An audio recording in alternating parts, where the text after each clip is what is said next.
Morning. Weather-related issues with our facilities. There's an ominous text. What does that mean? Those of you who are watching online, you're like, but I feel like I hear voices in the room and people singing. Like, what's happening? Did a roof cave in? No. Here's kind of what happened. Last night we kind of realized, hey, we have a plow contract and they've only cleared a little section. And if you grew up in the 90s and were, traumatized by the Left Behind series, it kind of looked like that's what happened to our plow driver, right? It was just like, what happened here? Like, there's still a whole parking lot that hasn't been cleared. We got room for about 20 cars. And so, despite all our team's efforts to get a hold of them, we haven't been able to get a hold of them. We have no idea what's happened. They're contractually engaged to do that. But we just realized, listen, we got to get the word out that there's actually mostly no parking. And so there are some people in the room. Some people wouldn't have got the message. We knew that would be the case. And so that's kind of filled up the little spots that we had. But as Mike said, we've had to shift around, move some things around. And I'm so glad for, again, technology that we can join online, but no roof has caved in, and I'm sure there'll be some interesting conversations tomorrow. But for today, here we are, some in the room, most online, and we are starting a brand new series. I want to tell you about an experience I had a few months ago. It was early December, and we did something with our kids that maybe it was a once-in-a-lifetime experience. I don't know if we'll ever get to do this again, but we took our whole family to a destination wedding. Now, when I say destination wedding, you think like 12 close friends on a beach, and then you ate at the buffet of the resort that you were at. Like, super simple. You don't have to think through anything. A little bistro table with some nice linens on it. It's like, that's the way to do a wedding simply. But this was a destination Indian wedding. Whoa.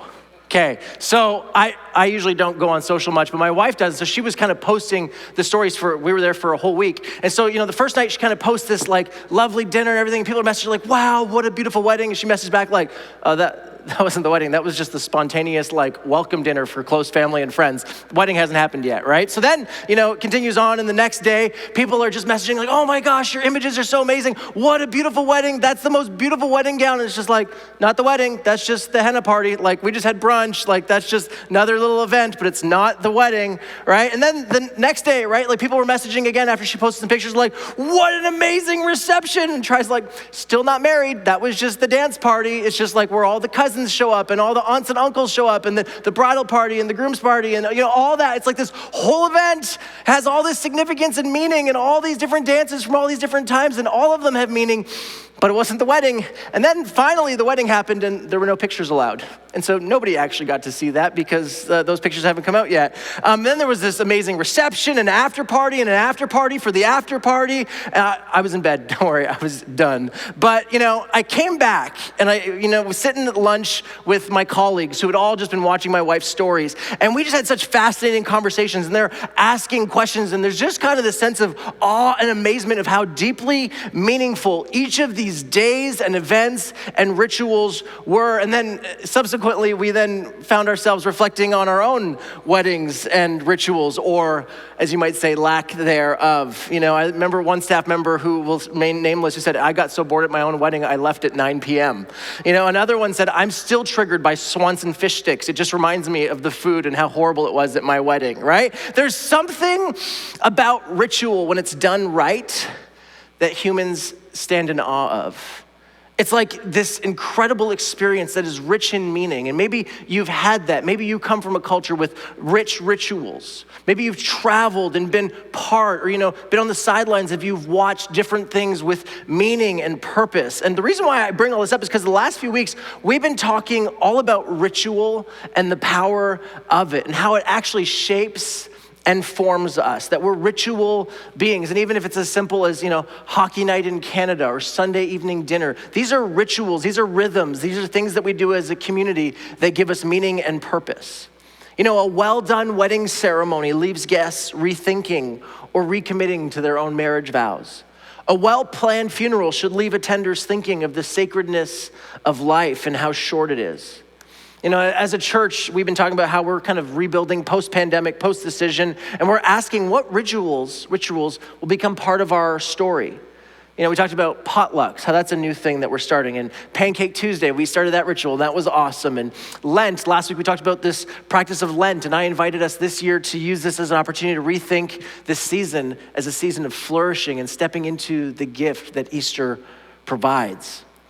And Tuesday night, we invited you all to a prayer meeting, and it was kind of like a Hail Mary, like, hey, we gotta figure out some stuff. Like, things are kind of, serious right now. And in the next few weeks, I'll be sending out an update on our finances, and just to kind of give some hope. We're not out of the woods yet, but things are turning around. And so I'm really, really excited to see that. And so if you don't get our newsletter, you can sign up for it, but I don't want to interrupt today and give you a whole financial update, but you can always just go to any page on our website, scroll up, you'll get our newsletter, you'll be in the know, okay? But we kind of, invited people to this prayer meeting, and I think many people, like I did, grew up with like, okay, now we move the chairs and have a half circle, and the list of prayer items is gonna be on the screen, and we'll just stare at each other's shoes for 2 hours as we just ask God, please help us, please help us, please help us.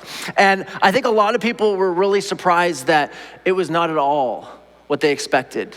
That if I could, share my experience, because I actually just got to come as an attender. Robin did a great job orchestrating and leading the whole thing. It was like an escape, a retreat for the evening. It was like, honestly, like going to a monastery.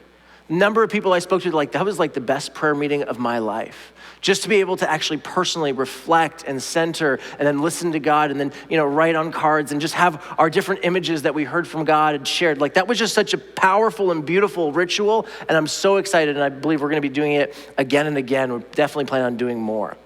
But I tell you all this because today we're introducing our new series, and I'm hoping that as we see the things that Jesus did and how the historic church has remembered those things, the way they practiced and celebrated those things, that they actually may be like little appetizers to us as a church community as we're forming our identity. I'll point some of those out throughout the weeks, including today, and hopefully it impacts some of our personal and some of our communal rituals as we go forward. So today, the new series that we're starting is called The Last 24 Hours. And each week leading up to Easter, we're gonna unpack one of the events of the last 24 hours of Jesus's life. And this is significant because most of us, in fact, all of us, have no idea when we will die, but Jesus did. And I just think this is such an amazing opportunity to kind of see what he values and see what he does. It's just such a fascinating opportunity to understand a little bit about Jesus's life. Right?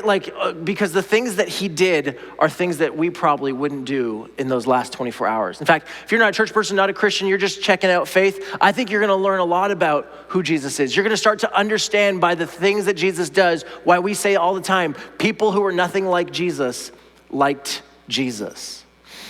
And I love to always give credit where credit's due.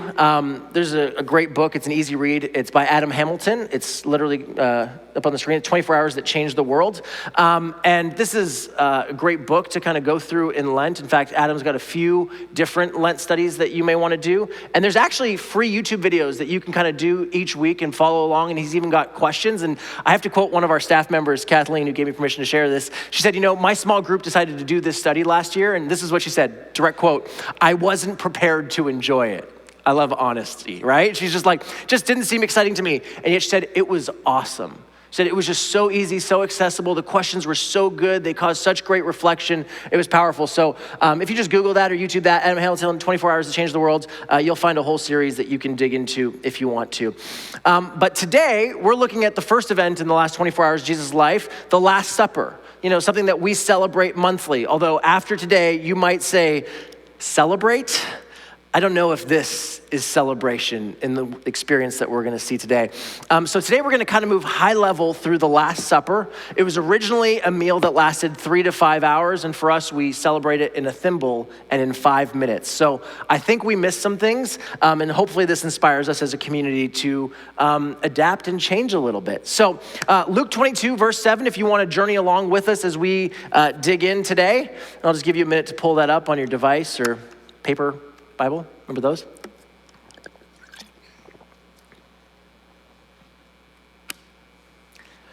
Let's read. Then came the day of unleavened bread on which the Passover lamb had to be sacrificed. Jesus sent Peter and John saying, "Go and make preparations for us to eat the Passover."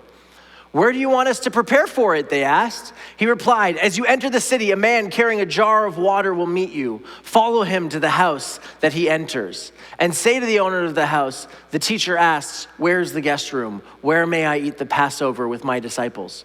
He will show you a large room upstairs, all furnished. Make the preparations there." They left and found things just as Jesus had told them. So they prepared the Passover. For them, this isn't the Last Supper yet. For them, this is just another Passover with their rabbi. Passover is a meal that's still celebrated today. When you have the Passover Seder, that's what the meal is called. It's a meal that's a whole experience. It tells a story. You're reliving your history. You start the meal as a slave and you end the night, you are free. It's an entire experience. It recalls when the Jews were slave in Egypt, and every part of the Seder dinner has significance. There's so much that we could unpack, but just a few to give you an example. There are bitter herbs that you eat, and it was a reminder of how bitter the times were when the Jews were enslaved. There's chereset, which is a sweet relish, but it kind of looks like mortar. And it reminds you as you eat it that the structures built for the Egyptians as slaves and how hard those times were. There's 4 cups of wine that are served throughout the Passover dinner. Remember, this is multiple hours long, and each one of the glasses has meaning. There's a lamb, and the lamb reminds them of the lambs that they slaughtered in Egypt on that night and the blood that they put over their doors so that the angel would pass over and not harm their children, hence why we call it the Passover. And then there's bread, and the bread is a specific kind of bread. It's unleavened bread. Why? Because they fled in the morning and it didn't have time to rise. Like I said, it's an entire experience that you go on when you have this meal. And the experience is not monolithic. It's full of different emotions. There's lament and gratitude and pain and rejoicing and grief and celebration. Now, let's keep going through the story, and this is where things get a little bit weird as Jesus is kind of leading this meal. Verse 19, and he took bread, gave thanks, and broke it, and gave it to them, saying, this is my body given for you. Do this in remembrance of me. To which I just imagine all the disciples are like, what? This isn't about you, Jesus. This is a Passover. This is about what God did to free us from slavery. This is the equivalent of me standing up on Christmas and saying, hey, glad you all came to celebrate baby Jesus. How about from now on we celebrate me?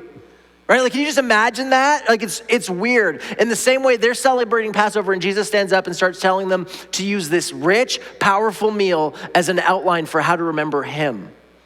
And then he starts talking about his death. I wish I could be there in that moment and see their faces and imagine the frustration and the confusion and like, seriously, Jesus? You're still talking about your death? You see, the truth is that they saw Jesus as this potentially promised Messiah or Savior in a physical sense. The same way that God had rescued them from slavery once from the Egyptians, the people surrounding Jesus thought Jesus would rescue them from their circumstance because now they're under the Roman regime and under the Romans' power. A week earlier on Palm Sunday, the entire city welcomed Jesus with palm branches and celebrated him like a king, like a rescuer. But he keeps talking about his death. Now, the last thing you want of your rescuer, your hero, is for them to die. No doubt the disciples are thinking, stop talking about your death. Let's go fight the Romans already.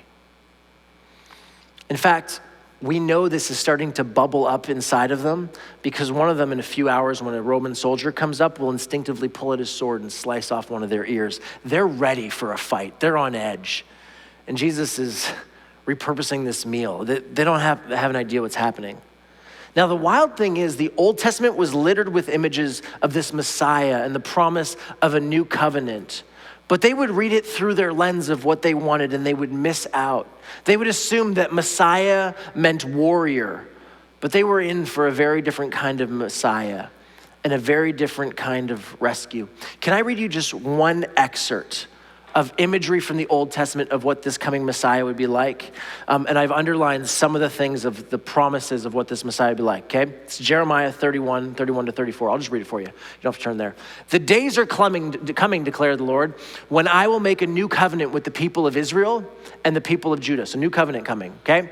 It will not be like the covenant I made with their ancestors when I took them by the hand and led them out of Egypt. So he's saying there's something even better than the rescue from Egypt coming, because they broke my covenant, though I was a husband to them, declares the Lord. This is the covenant I will make with the people of Israel after that time, declares the Lord. I will, here's the first part, I will put my law in their minds and write it on their hearts. I will be their God and they will be my people. No longer will they teach their neighbor or say to one another, know the Lord. They won't have to. Why? Because they will all know me, From the least of them to the greatest, declares the Lord. And then here's the last part. I will forgive their wickedness and remember their sins no more. The promise was a new and better covenant. Better, now they're just thinking like better than physical rescue from Egypt, the very thing that Passover is celebrating. But the promise was different. It was like a personal and internal rescue. Their minds and hearts would be restored. Relationship with God would be intimate and for everyone, not just a specific people group.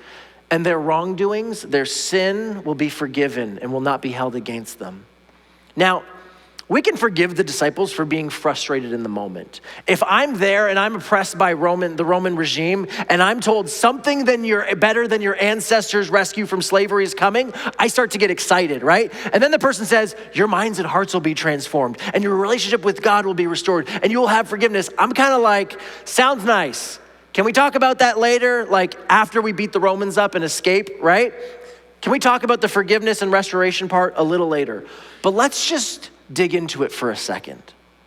The reality is, if we pause long enough and look around, maybe even for gut level honest, look in the mirror, we will notice no amount of external freedom leaves humans truly free.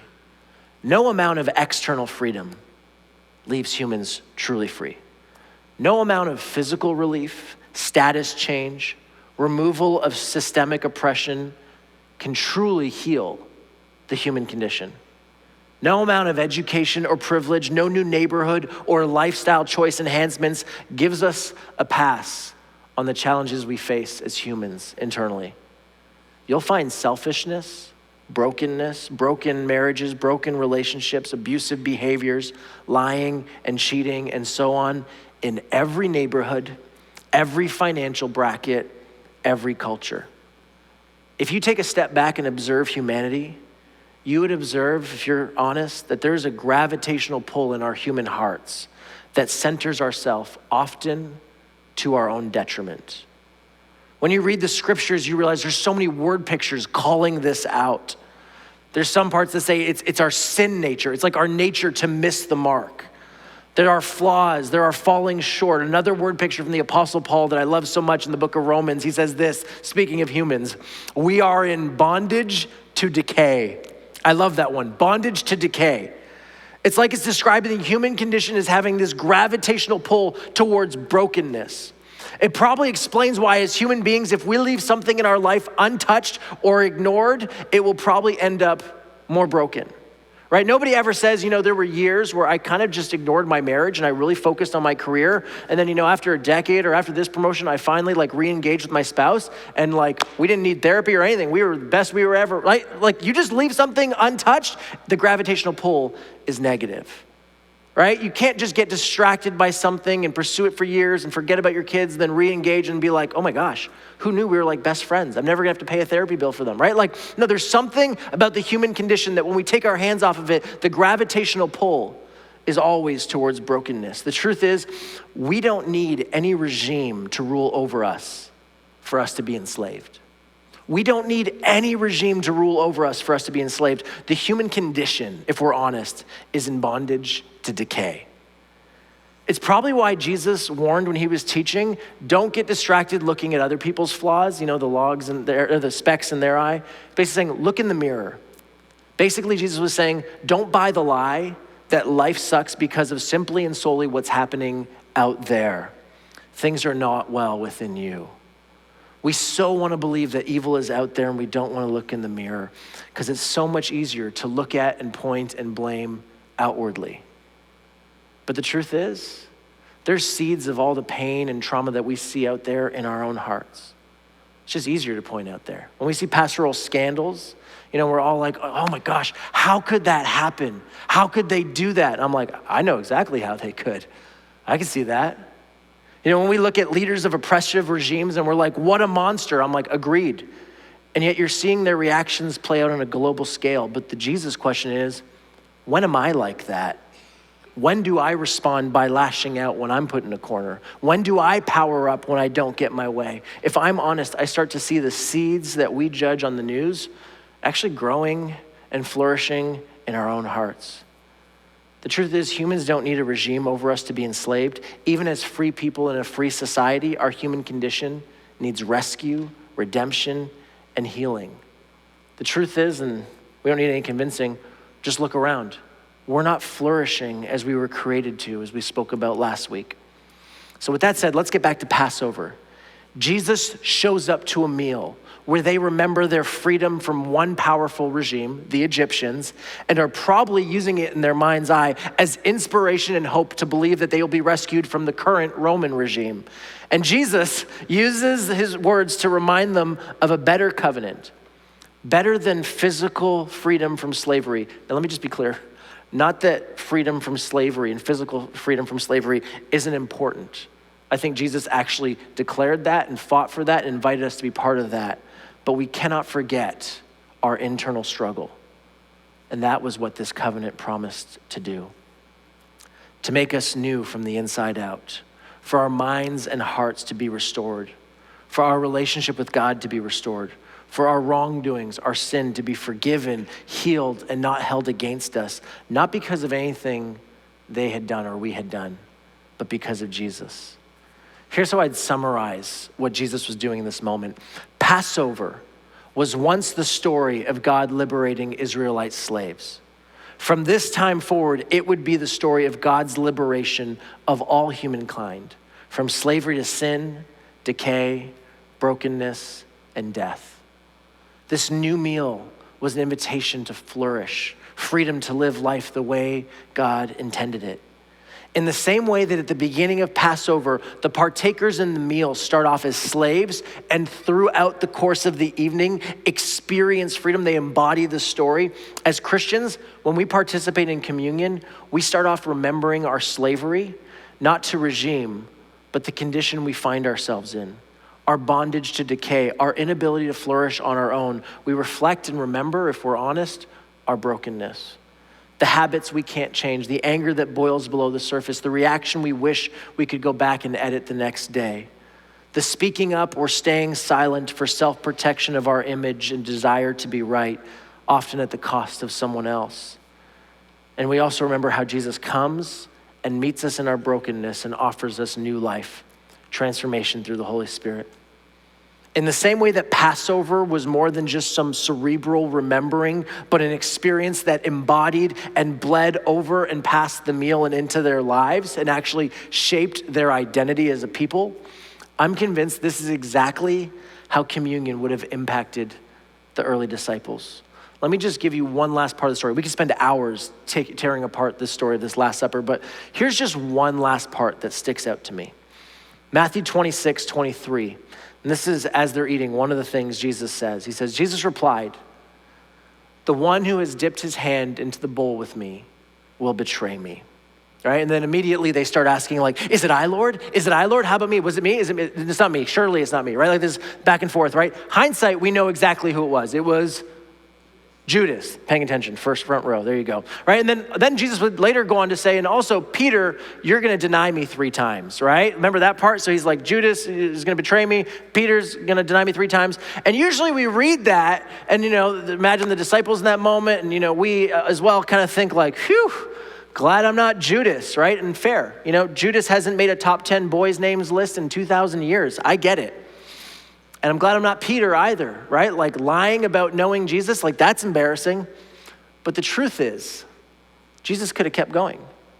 Because if you read the whole story, all of them in the end abandoned Jesus. One of them, this is my favorite verse, right? It's like one of them literally, as he's running away, they try and grab him and he just like lets them rip his clothes off and keeps running. He's like, you can have the clothes. I'd rather be naked than be arrested, right? Like it's a wild story, but all of them abandon and rebel in that moment. All of them centered themselves in the story when their friend needed them the most. Honestly, Jesus could have gone around the circle and said, one of you will betray me. One of you will deny me 3 times, and you're gonna run, and you're gonna hide behind the bushes, and you're gonna leave your clothes behind. It's gonna be really embarrassing. But guys, all of you are gonna abandon me. And I can't help but think that as the events of that night played out, and they realized that Jesus was right about Judas, and he was right about Peter, the reality is that if he knew that, I can't help but think that they were thinking, he knew exactly what we would do too. He knew that we would run, that we would hide, that one of us would leave our clothes behind. Jesus knew that all would betray him. And I can't help but think they would think to themselves, and yet he was still so kind to us and served us, knowing we would betray him. A few nights before, washing our feet, caring for us, taking the place of a servant in our lives. Just imagine the weight and memory that would carry. Years later, I don't think these disciples would ever take communion again without remembering exactly where they were that night on the Last Supper. I have this watch that is one of my favorite possessions. It was actually my dad's watch. And I still remember when he passed away, my mom took it off and gave it to me. And I'll always hold on to it because there's something about this watch. It's just a watch. But every single time without fail, when I grab it off my nightstand and I put it on, there's this moment where this physical item has this transcendent experience where I literally visualize my dad's arm. And I see his arm hair in that moment. I remember those arms that would hold me as a kid and wrestle with me and play hockey with me. And there's that moment where this physical thing brings me back to this place, a powerful memory. I can't help but think that it was similar for the disciples. That anytime someone grabbed a loaf of bread and broke it in half, anytime from that moment on that someone was pouring wine, they would literally travel in their mind's eye to that night and remember their reaction when their best friend was arrested. They're running to save their own hides, and how Jesus still loved and cared for them and gave his life for them. The meal, and I'm not just talking about the formal communion service that they celebrated in homes, but I think any meal would have transported them back to that night and been their own reflection of how they responded to Jesus' arrest and how they lived out their gravitational pull in that moment. That I think anytime they saw wine poured or bread broken, it would have been a moment of reflection, a moment of honesty, and a moment of remembering Jesus' radical grace. Reflection, honesty, and radical grace. I think the meal would remind them that Jesus knows what we've done, what we carry, and still he sat down in a relationship with us and said, pour me another glass, friend. No wonder the church for so many years has used communion or Eucharist, the Lord's Supper, as a time of reflection and repentance. Reflecting on where we've sinned by thought, word, and deed, by what we've done or the good things that we've left undone. Often I think we think of communion as this strictly somber, it was our sins that took his life, and that's true, and he died, and we just it's just like information. But when it's a meal of multiple hours, there's so many emotions, there's a whole journey you go on. And I just think they would remember their shortcomings and also the grace that Jesus showed them in response. Again, reflection, honesty, and radical grace. What a gift. What a memory.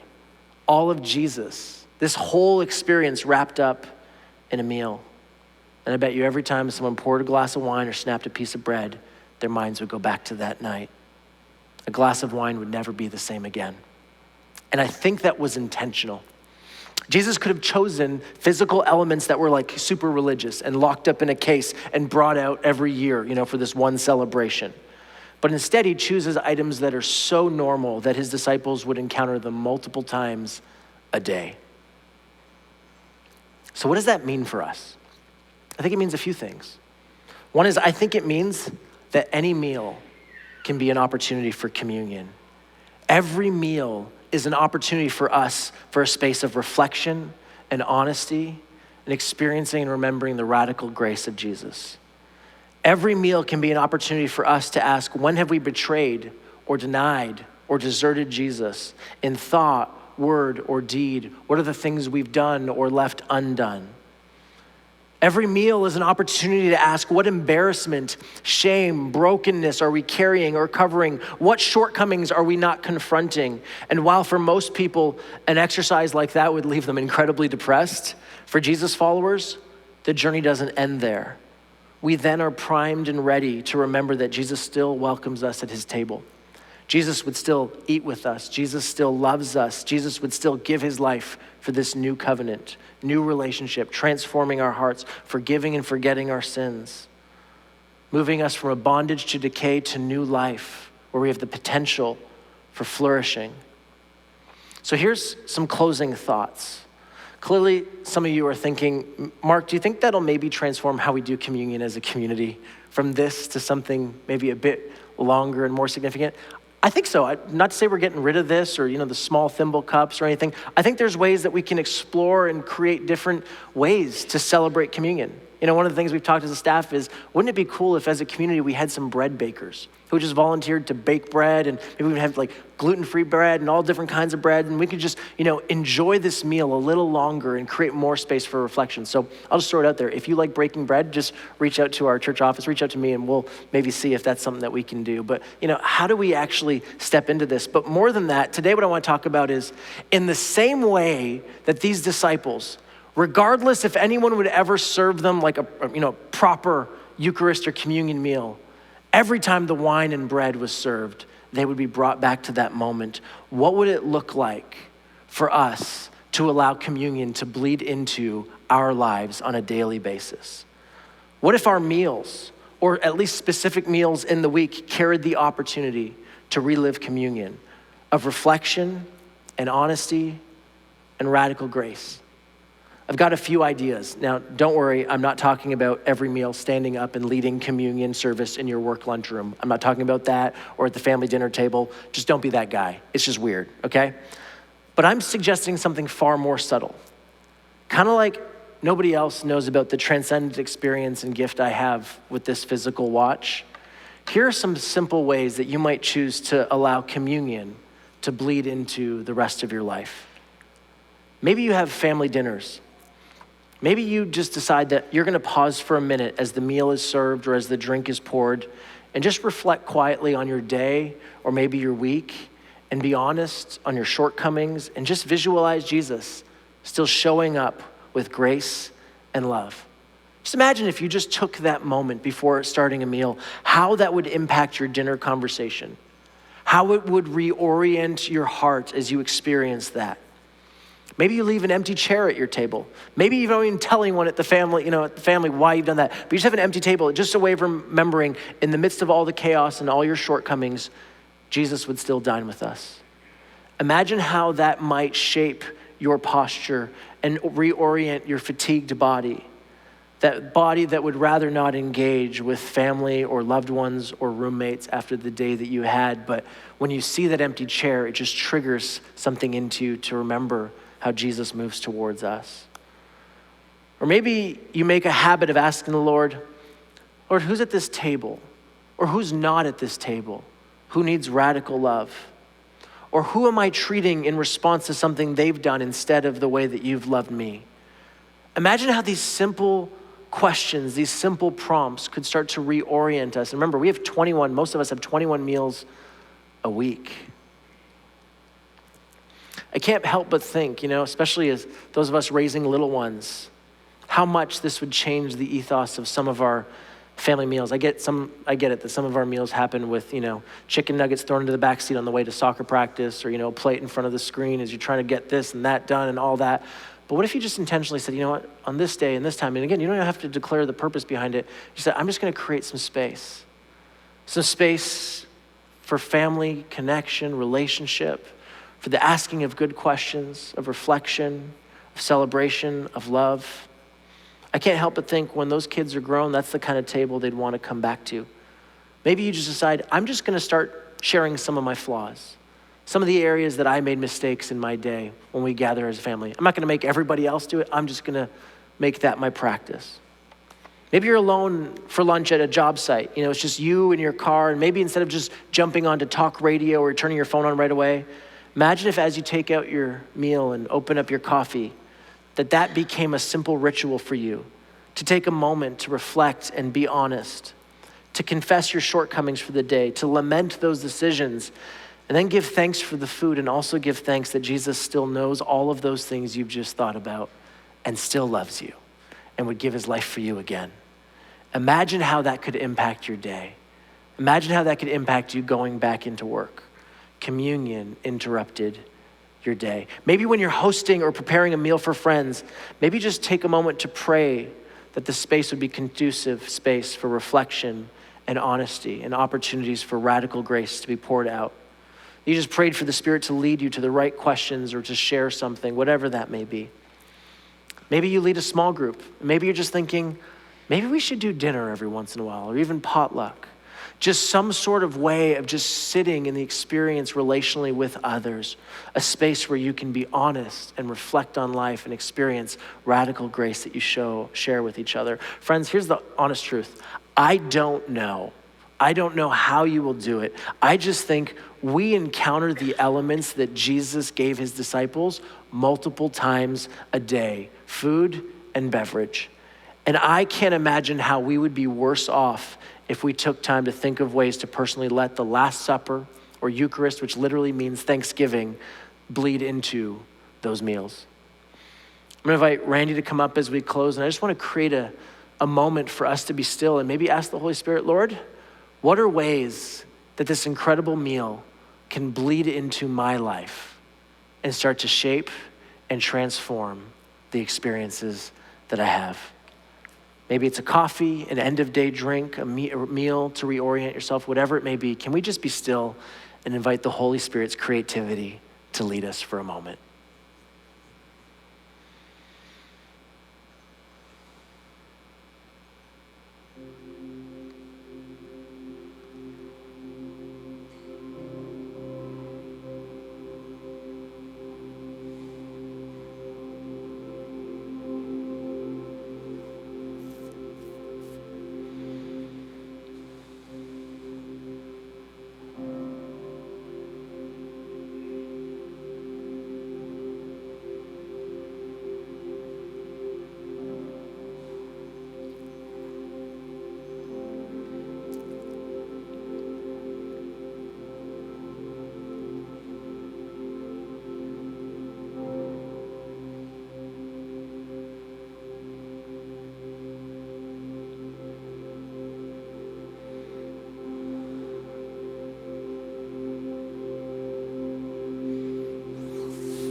Friends, as you prepare to log off, for a few of you that are here today, can I just bless you and encourage you with a quick story?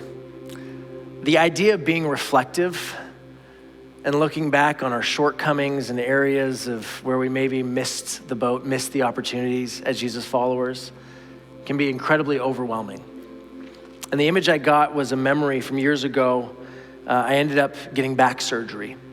But up until that surgery, I was just in incredible pain all the time. I was at the point where it's like any new rhythm, any new medicine, like I'd swallow any pill, you could give me any needle, like I would do anything to get out of this pain. And I remember they told me to okay, we gotta do an MRI, and I'd never had an MRI. And they said, you have to lie still in this little tube for 15 minutes. I was like, I can't sit still for 2 minutes. Like, you can't move. And I just thought to myself, if you told me to just sit still for 15 minutes, I just have a conniption. I just wouldn't want to do it.